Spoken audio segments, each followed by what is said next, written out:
Hi friends, good evening সবাইকে। আজকে সোমবারের সন্ধে আমি অর্পিতাস কিচেন অ্যান্ড ডেলি ব্লগে আপনাদের অনেক স্বাগত আর অনেক ভালোবাসা। সোমবারের সন্ধেবেলা আমরা চারজনাই একটু বেরিয়ে পড়েছি। অলোক তাড়াতাড়ি অফিস থেকে এসেছিল, আমাদের খুব দরকার ছিল একটু বেরোনোর। বাইরের ওয়েদারটা কিন্তু আজকে খুব সুন্দর, ঠান্ডা ঠান্ডা ওয়েদার, মাঝে মধ্যে ঝিরঝিরে বৃষ্টি হচ্ছে। কোথায় চলে এসেছি গড়িয়াহাটের বইয়ের দোকানে।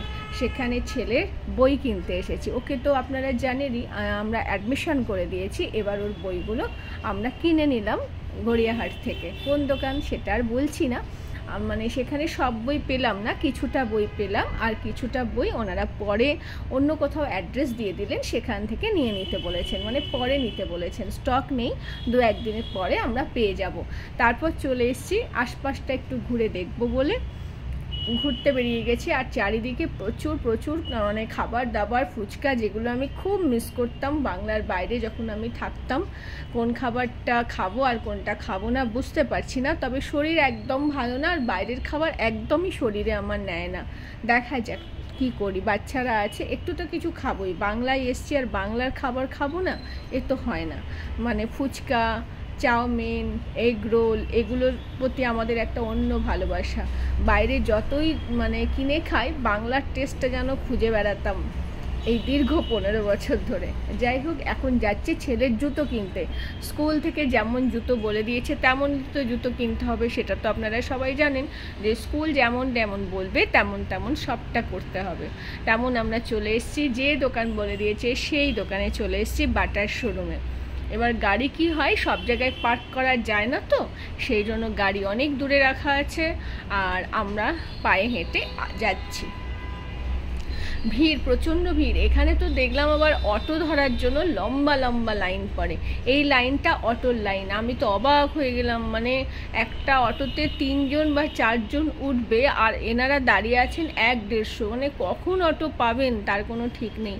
এনারা এই লাইনেই অভ্যস্ত। তবে খারাপ লাগলো, অনেক বয়স্করাও আছে, কত কষ্ট করে দাঁড়িয়ে আছে। আর এই যে শোরুমে চলে এসেছি, কি সুন্দর লাগছে না দুর্গা প্রতিমাটা, এটাই আমার মনটাকে কেড়ে নিল, এত ভালো লাগছে।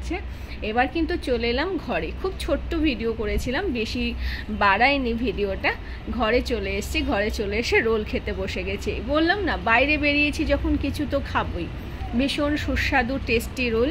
আমি তো যে কাকুটার দোকান থেকে নিলাম, সেই কাকুটাকে জিজ্ঞেস করছিলাম পার্সেল নেব, কোয়ালিটি কম হয়ে যাবে না তো? কারণ এটা আমি জানি যে পার্সেল বললেই কোয়ালিটিটা অনেক লো হয়ে যায়, আর তারপর যদি ঘরে কোনো খাবার অর্ডার করা হয় তার কোয়ালিটির কথা তো আর না বললেই নয়, মানে এতটা কমার কোয়ালিটি করে দেয়। তা কাকু বললেন, না, আমার দোকান বহুদিনের পুরনো, তোমরা খেয়ে দেখো, খুব ভালো লাগবে। তা সত্যিই ঘরে এসে খাচ্ছি, বাইরে খাওয়ার সময় ছিল না, আর বৃষ্টি শুরু হয়ে গেছিলো, সেই জন্য বেশি ভিডিও আমি করতে পারিনি, মোবাইল ভিজে যাবে বলে।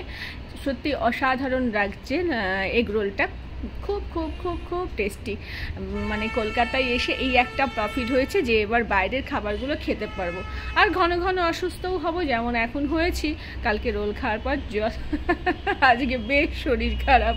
অলোক, আমি, ছেলে মেয়ে 4 জনাই একসঙ্গে টেবিলে বসেছি, গল্প করছি আর খাচ্ছি। ওদের দিকে ক্যামেরাটা ধরেছি কিন্তু আমি আমার দিকে। যাই হোক, সবাইকে অনেক ভালোবাসা, টাটা, বাই বাই, ভালো থাকবেন, সুস্থ থাকবেন।